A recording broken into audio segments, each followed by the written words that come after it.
1절 보십시오. 예수께서, 자, 다시의 동그라미 한번 쳐보시고요. 그리고 가르치시니 나오죠. 밑줄. 2절에도 가보십시오. 중간쯤에 이 예수께서 여러 가지를 비유로 가르치시니, 그 가르치시는 중에 가르치시니가 3번 반복돼요. 그죠? 그리고 그 앞에 다시가 붙었으니 예수의 가르치심이 어때요? 중단도 없고 끝도 없다 라고 하는 것들을 알 수 있어요. 그렇죠? 그래서 이 다시는 8인이라고 하는 단어예요. 내가 간다, 또 내가 보낸다. 그래서 계속 반복하시는 걸 말씀하거든요. 2장 13절에 보면 여러분, 바닷가에서 예수께서 무리에게 설교 가르치시는 적이 있었어요. 그리고 3장 7절에도 보시면 바다로 물러가셨다가 다시 산으로 올라가시는 장면이 나오거든요.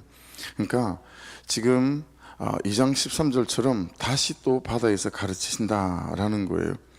가르치시니 혹시 기억에 남아 있으세요? 디다스코, 어떤 거였죠? 상호작용이 있는 단어다. 그렇죠? 가르치면 배우는 대상이 있는 거다. 그래서 어떤 사람으로 하여금 어떤 것을 받아들이게 지금 예수는 계속 다시 또 가르치시고, 그럼 배우는 우리는 어떤 거죠? 받아들이기 위하여 반복해서 계속 손을 내뻗치다. 기억나시죠? 그래서 예수는 3대 사역, 가르치시고 고치시고 전도하시고, 그리고 우리는 계속해서 반복해서 손을 내뻗쳐서 또 배움을 받고 예수님의 삶을 또 쫓아가고 이제 이런 거죠.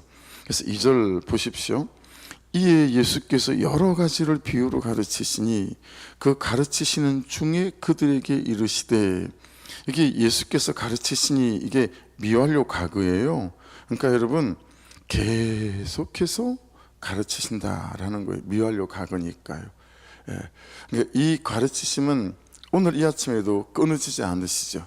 우리 각자에게 예수님은 계속 가르치시고 그리고 고치시고 말씀하신다라고 하는 거죠. 3절에도 보시겠어요? 들으라 그러시잖아요. 그래서 그렇죠? 이 들으라, 이건 아쿠에테라는 단어인데요. 듣는다, 오베이, 순종한다, 깨닫는다, 이런 아쿠의 명령형이 들으라예요. 그러니까 너 꼭 들어야 된다 이거예요. 기분을 따라 현재를 따라 현실을 따라 듣고 안 듣고 하면 안 되고 계속 잘 들어야 된다. 9절 가보실래요? 9절에도 또 이르시되 들을 게 있는 자는 들으라 하시니라. 그죠? 계속해서 들어야 된다. 이걸 주님께서 반복하고 말씀하고 계세요. 그러니 여러분, 우리도 보세요. 한 번에 안 들린다. 되게 중요한 개념이에요. 오늘 이제 씨 뿌리는 비유에서는 우리도 한 번에 안 들려요. 10절 보세요. 예수께서 홀로 계실 때에 함께한 사람들이 12제자와 더불어 그 비유들에 대하여 물으니,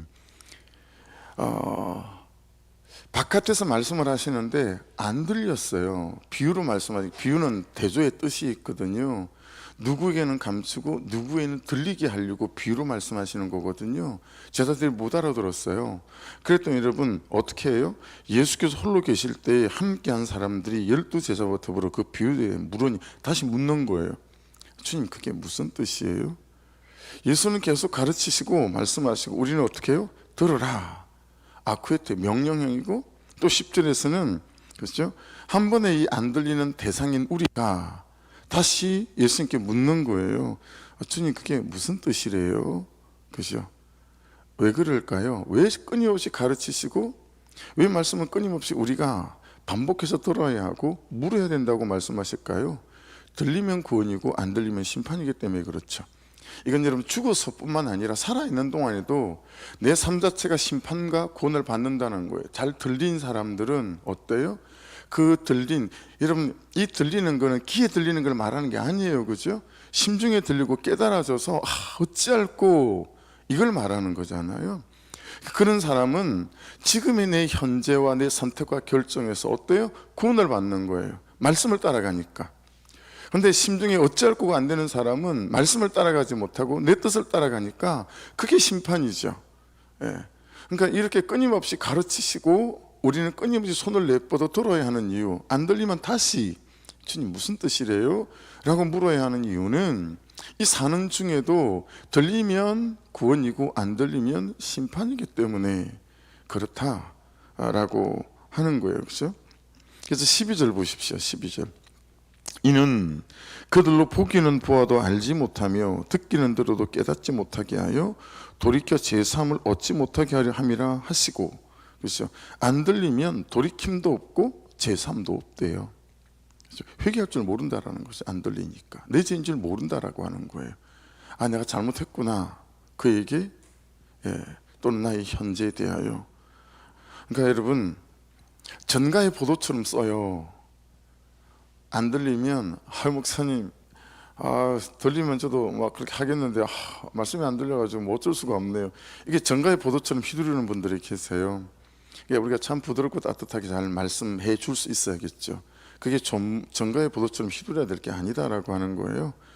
그냥 안 들린다고 아이고 들리기만 하면 들린 말씀들 하겠는데 안 들리니 어쩌겠습니까 하고 아우 다행이다, 부담을 들었다 할 일이 아니다라고 하는 거예요.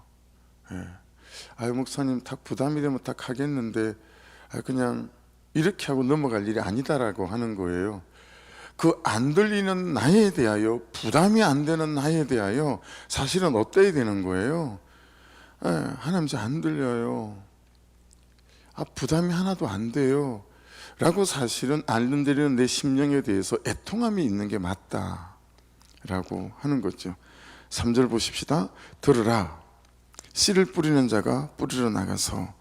자, 여러분 여기에서 씨는 뭘까요? 자막을 한번 보세요. 누가복음 8장 11절이에요. 이 비유는 이러하니라, 씨는 하나님의 말씀이요 그랬어요. 그렇죠? 씨는 하나님의 말씀이에요. 자, 그러면 씨 뿌리는 자는 누굴까요? 오늘 본문에서는 예수님일 수 있고요. 그 다음에 요한복음 15장 1절인데 여기는 나는 참 포도나무요 내 아버지는 농부라 그랬어요. 그러니까 요한복음 15장 1절 포도나무 비유로 본다면 거기서 여기 씨 뿌리는 자는 하나님이세요. 농부라고 표현하시잖아요. 그렇죠? 농부. 자, 그러면 우리에게 적용해 보십시다. 오늘을 살아가는 우리로 본다면 여러분, 이 씨 뿌리는 자는 복음을 전하는 자일 수 있고 또 복음을 가르치는 자일 수 있어요. 자녀에게 한마디의 말씀을 가르친다라고 한다면 그것도 여러분 씨를 뿌리는 자일 수 있다라는 거예요. 적용을 해보면. 그러니 보세요, 삶으로 말씀을 살아가는 우리는 모두가 씨를 뿌리는 자일 수 있어요. 자, 이게 훨씬 더 중요해요. 삶으로 지금 우리가 말씀을 가지고 와서 내 믿는 바와 사는 바가 다르지 않고 내 예배와 내 삶이 다르지 않는 그런 사람이 되고 삶이 되기 원해서 우리가 이렇게 몸부림치고 갈등하며, 그렇죠? 엎어지고 자빠지며 코가 깨져도 지금 말씀을 살아가려고 애쓰는 우리가 여러분 여기에 씨를 뿌리는 자일 수 있다라고 하는 거예요.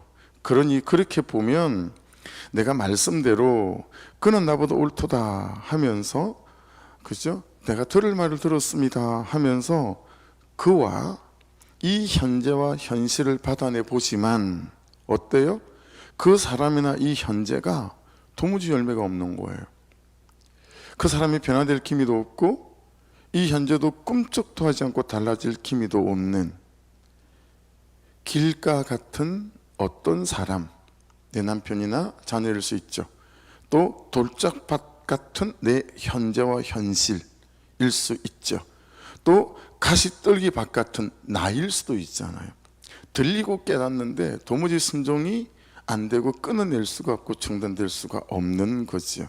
여러분, 그런 면에서 보세요. 잘 들어보세요. 씨를 뿌리는, 우리가 씨를 뿌리는 삶을 통해서, 받아냄을 통해서, 그렇죠? 우리가 씨를 뿌리는 흙이라고 하는 밭은 더러 볕도 잘 드는 밭이 있어요. 농사 지어 보셨어요? 볕이 잘 드는 데가 있어요. 그럼 농작물 자체를 찝는 게 달라요. 그래서 여러분, 시금치 좋아들 하시죠? 시금치는 볕이 잘 안 드는 밭에 뿌려도 잘 됩니다. 그늘진 밭 있죠? 그는 그늘진 밭, 산 밑에 있는 밭들은 다 거늘진 밭들이 많거든요. 그런 데는 시금치 씨 뿌려도 시금치 잘 자라요. 그래서 그늘진 밭에 뿌리는 씨앗이 따로 있고요, 햇빛이 좋은 밭에 뿌려야 되는 씨앗이 따로 있거든요. 그러니까 밭이라고 하는 것은, 그죠? 들어 볕도 잘 들고요, 바람도 잘 통하는 좋은 밭이 있을 수 있지만, 내 삶으로 씨를 뿌리고 있는 사람이란 밭은, 현재와 현실이란 밭은 좋은 밭이 없습니다. 이 전제를 잘 기억하셔야 해요. 여러분들이 삶으로 씨를 뿌리고 있는 여러분의 삶의 대상이 되는 남편이든 아내이든 자녀이든, 또는 전도의 대상이 되고 있는 그 어떤 친구든 이웃이든, 여러분, 사람은 좋은 밭이 없어요. 내 현재와 현실도 좋은 밭이 없어요. 흙이라는 밭은 좋은 밭이 있어도요.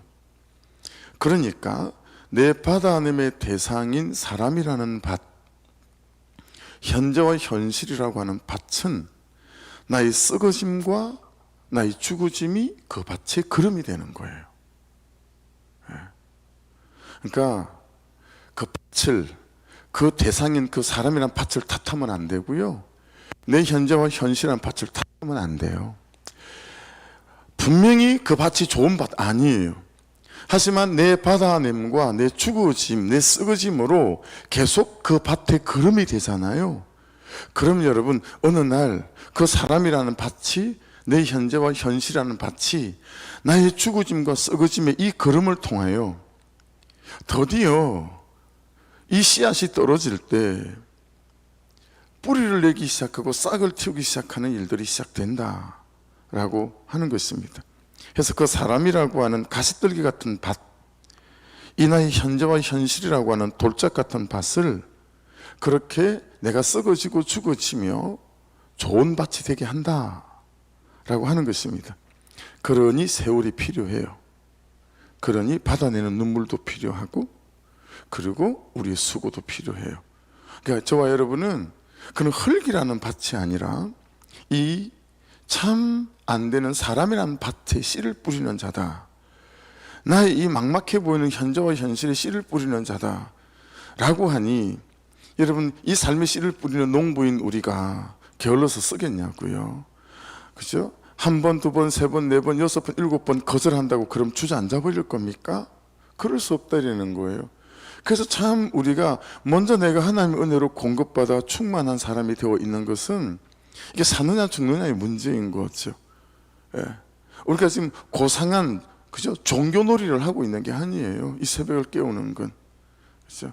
정말 죽느냐 사느냐, 그래야 여기서 하나님으로, 은혜로, 말씀으로 채워져야 삶이라고 하는 밭으로 돌아가 그 사람에게 씨를 뿌리는, 썩어지고 죽어짐을 가지고 그 밭이, 뿌리를 내리는 밭이 되어질 때까지 우리가 이 수고를 멈출 수 없기 때문이다 라고 하는 것이죠. 하지만 여러분, 결국은 보세요. 8절 같이 읽어볼까요? 시작. 들으는 좋은 땅에 떨어짐에 자라 무성하여 결실하였으니 30배나 60배나 100배가 되었느니라 하시고, 할렐루야. 저와 여러분의 썩어짐과 죽어짐은 결국은 30배, 60배, 100배 열매가 맺게 하는 결실을 보게 될 줄로 믿습니다. 그래서 이런 간정들이 이제 우리 안에 날마다 더하여져 가고 있습니다. 그래서 여러분, 눈에 들어오는 게 있어요. 다시 1절을 보실래요? 1절. 예수께서 다시 바닷가에서 가르치시니 큰 무리가 모여들거늘 예수께서 바다에 떠 있는 배에 올라 앉으시고 온 무리는 바닷가 육지에 있더라. 회당에서 가르치셨는데 지금 바닷가에서 가르치시는 게 지금 한두 번이 아니죠. 너무 사람들이 많이 와서 여러분, 회당에서 가르칠 수가 없는 거죠. 여러분, 이 예수께서 가르치신 바닷가를 이스라엘 가서 가보실 때가 있으실 텐데, 가보시면 여러분, 이렇게 언덕이에요. 바닷가인데 쭉 펼쳐진 언덕이라 언덕이 이렇게 돼 있어요. 거기 무리가 쫙 앉았어요. 그죠?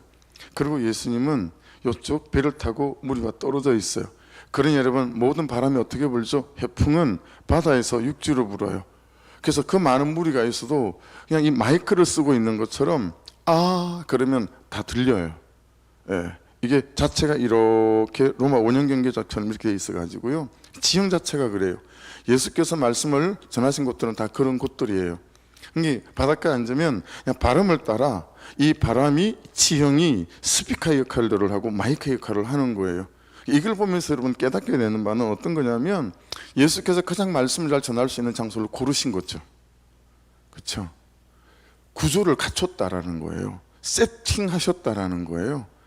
거기서 가장 말씀을 잘 전달할 수 있는 곳, 그런 환경을 만드셨다라고 하는 거예요. 그런 면에서 여러분 말씀을 배우고 내가 가르침받고 또한 말씀을 전할 수 있는 삶의 구조, 그죠? 그리고 삶을 세팅하는 것도 너무 중요하다. 그런 장소와 그런 지형들을 찾아서 자 계속 삶이라고 하는 밭에다가 씨앗을 뿌리는데 내가 썩어짐으로, 그리고 그 사람에게 자꾸 전하는데 여러분 도무지 이 사람도 대답이 없고 이 현실과 현재도 언제 바뀔지 모르겠어요. 그러면 중요한 건 누구예요? 내가 지치지 않는 거죠. 그죠? 내가 지치지 않는 삶의 구조를 세팅하는 게 너무 중요하다라고 하는 얘기가 될 수 있잖아요. 그죠? 그가 들을 수 있는 환경과 삶으로 세팅하는 것도 너무 중요하지만 1차적으로 내가 살아 있을 수 있도록 만드는 삶의 구조와 세팅이 너무 중요하다라고 하는 거예요. 세상 사람들은 그래 맞아 내가 중요해 라고 말하며 남편 아내 자식 무시하고 자기를 그죠 즐기고 돌보는 일에 시간과 삶을 하려 한다면 우리는 살리기 위해서 내가 살아있기 위하여 내 삶을 어떻게 세팅할 건가 라고 하는 것이 너무 중요한 거죠. 여기 지름이 있어야 되죠. 제일 중요한 건 어떤 거죠? 목장에서 나를 풀어내는 거죠. 목장에서 내가 토해내는 거예요. 그리고 거기서 다시 내가 리셋되는 거예요. 다시 리셋되어져서 다시 삶으로 나올 수 있도록 무장되어서 나오는 거죠. 그래서 여러분 목장은 정말 기도 많이 우리가 해야 하고 각 목장을 위해서 목자를 위해서 그 목장 안에 정말 특별한 일들이 날마다 있어야 해요. 그래서 다시 삶으로 나와서 그 되지 않는 사람이란 밭, 그리고 현재와 현실에 내 삶으로 충분히 씨앗을 뿌릴 수 있을 만한 지치 않는 사람으로 다시 재무장될 수 있도록 리셋될 수 있도록 그렇게 참 목장 안에서 우리의 예배 안에서 하나님의 풍성함을 경험할 수 있어야 하니 너무 중요한 거죠.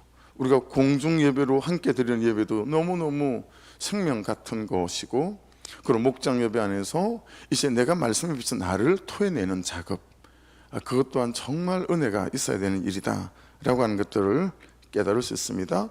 그러니 여러분 세팅하는 거 너무 중요해요. 아시겠죠? 그런 삶의 구조를 갖춰주셔서 내가 살아있도록 하는 게 너무 중요하다. 그러니 목장은 보석 같은 공간이고 시간이에요.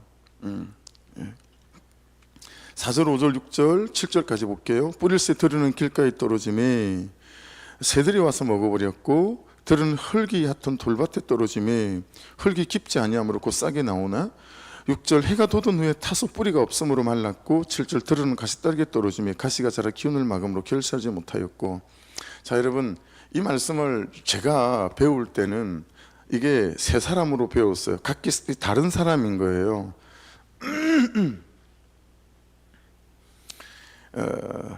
길가 같은 심령을 가진 사람, 돌밭 같은 심령을 가진 사람, 가시떨기 같은 심령을 받은 사람, 이렇게 배웠거든요. 근데 여러분 이게 원어를 따져보고 말씀을 보면서 이제서야 깨닫는 거죠. 이게 여러분 네 사람, 세 사람이 아니에요. 한 사람이에요. 한 사람. 아시겠죠? 한 사람이에요. 이게 전체 문맥을 보니까 한 사람이더라고요. 네 사람, 세 사람이 아니에요. 길가밭, 돌밭, 가시떨기 밭이 한 사람이에요. 이런 거예요, 여러분. 안 듣는 시기가 있어요. 저도 여러분도 한 사람인데, 그러다가 아예 그냥 안 듣다가 들으려고 하는데 안 들리는 시기가 있어요. 들으려고 하는데 안 들리는 시기가 있어요. 어렴풋이 들리기는 들리는데 확실하게 잘 모르겠어요. 또 그 사람이 조금 몇 걸음을 더 가다 보니까 들려요. 들리는데 삶으로 순종은 절대 안 돼요. 또 조금 걸음을 걸어가니까 확실히 더 잘 들려요. 그리고 조금씩 삶으로 가져가기 시작하는 거예요. 그리고 어느 순간이 되더니 말씀이 잘 들리고, 들린 말씀을 가지고 삶으로 가져가서 남편에게, 아내에게 부모님에게, 자녀들에게 내 현재와 현실과 내 삶에 참 말씀대로 적용하고 말씀대로 내 삶의 추구가 되어지고 말씀이 내 삶의 방식이 되고 방법이 되어서 가는 것이죠. 어느덧 내가 정말 썩어지는 거예요. 죽어지는 거예요. 내가 십자가를 지는 거예요. 그때 뭐가 온다고요? 30배, 60배, 100배 열매가 맺힌다라고 하는 거예요. 한 사람이 그 과정을 겪어간다 라고 하는 게 이 비유의 정확한 해석이에요. 예. 그래서 여러분, 듣다 보면, 앉아 있다 보면 겨울이 지나고 봄이 오는 안 올 수 없는 계절처럼 들리는 때가 온다. 그러니 그때까지 삶으로 썩어지는 내가 지치면 큰일이다 라는 거예요. 이래야 오늘 이 본문의 말씀이 정확하게 문맥적으로 이해가 되고 해석이 되어지고 딱 맞는 거예요. 그러니 여러분, 앉혀놓는 게 너무 중요해요. 우리의 남편들을, 우리의 자녀들을 예배에 앉혀놓는 게 너무 중요하다고요. 예. 그래서 우리가 삶의 현장 안으로 들어가서 받아내는 거예요. 앉혀놓기 위해서. 예. 앉혀놓기 위해서. 그래서 참 받아내는 순종을 통해서, 그래서 여러분 어제 말씀드린 것처럼 그런 거죠.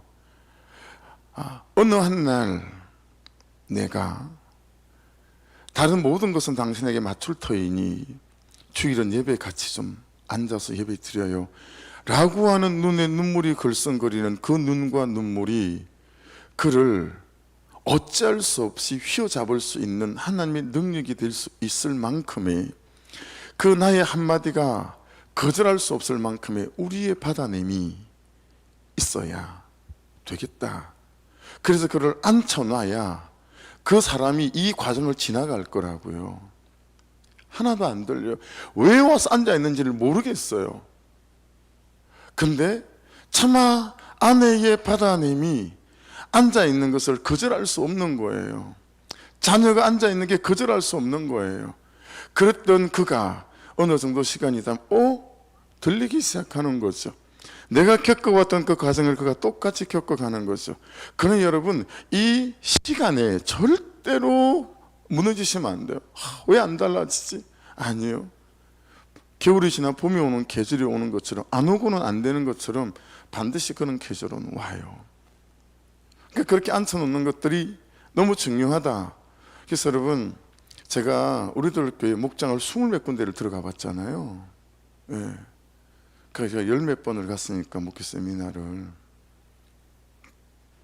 한결같이 하는 말이 있어요.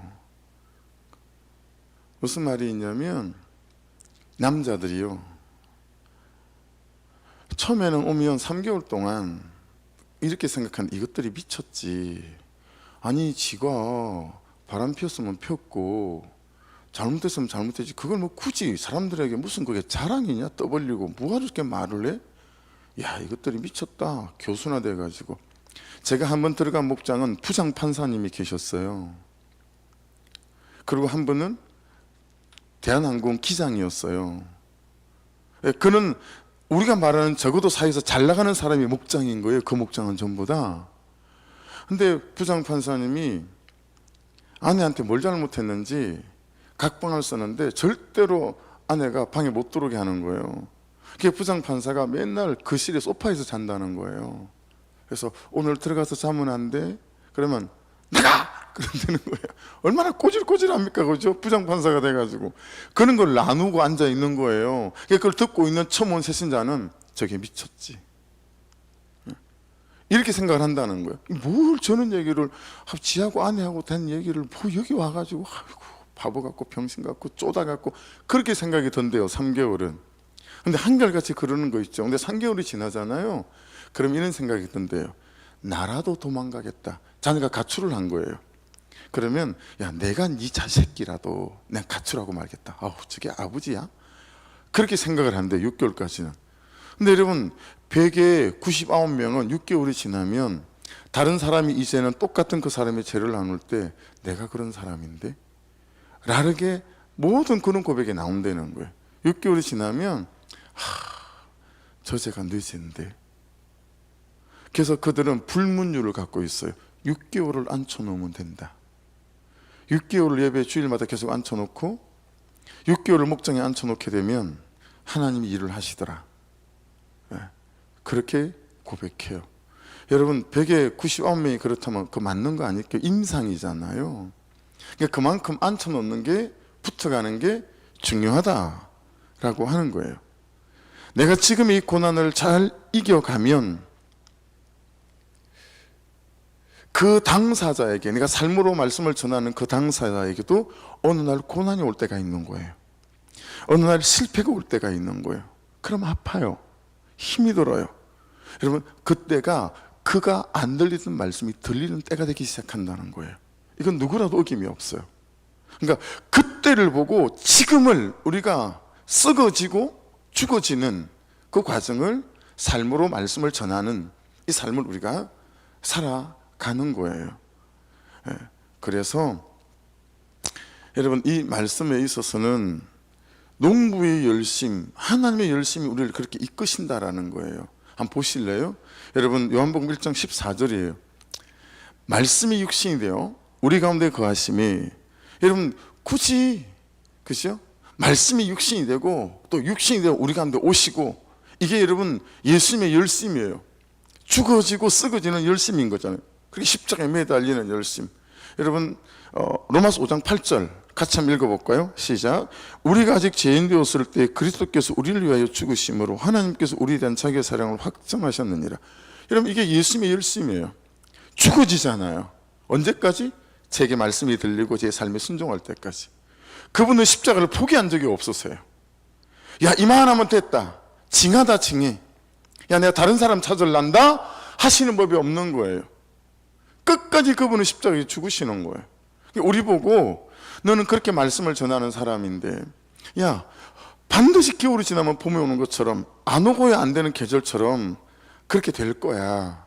그러니 야 십자가에 죽어지고 썩어지는 삶에 대하여 참 네가 많이 아프겠지만 내가 함께 할게, 물러서지 않았으면 좋겠다 라고 하는 거죠.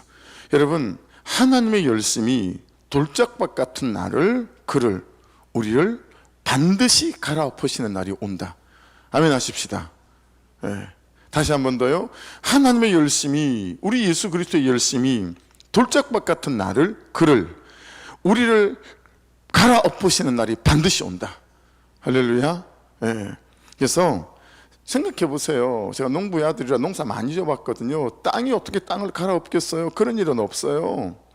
농부가 땅을 갈아엎는 거예요. 은혜가 우리를 갈아엎는 거예요. 말씀의 능력이 우리를 갈아엎는 거예요. 하나님이 나의 땅에 대한 농부가 그 사람이라는 땅에 대한 농부다라고 하는 것이죠. 나도 그리 하셨으니 그 사람도 그리 하실 거예요. 그 중간에서 하나님께서 우리를 도구로, 통로로 부르셨다라고 하는 거죠. 그러니 여러분 한번 따라 하십시다. 지금 나의 주제가 땅이, 삶이 실패라고 절대 말하지 말아라. 할렐루야. 그 과정 중에, 도상 중에 있을 뿐이에요. 할렐루야. 그러니 여러분 절대로 내 남편에 대해서 실패한 것 같고 아예 천만에요. 내가 남편이 잘 받아내는 게 안 돼서 천만에요. 너무 잘하고 계세요. 애쓰고 계신다는 거 너무 잘 알아요. 그렇죠? 그러니 우리 조금 더 힘을 내서 한 걸음씩 가보는 거예요. 또 반 걸음씩 가보는 거예요. 엎어지면 또 엎어졌다고 고백하고 또 다시 추스려서 또 반 걸음을 걸어가고 그렇게 하는 거예요.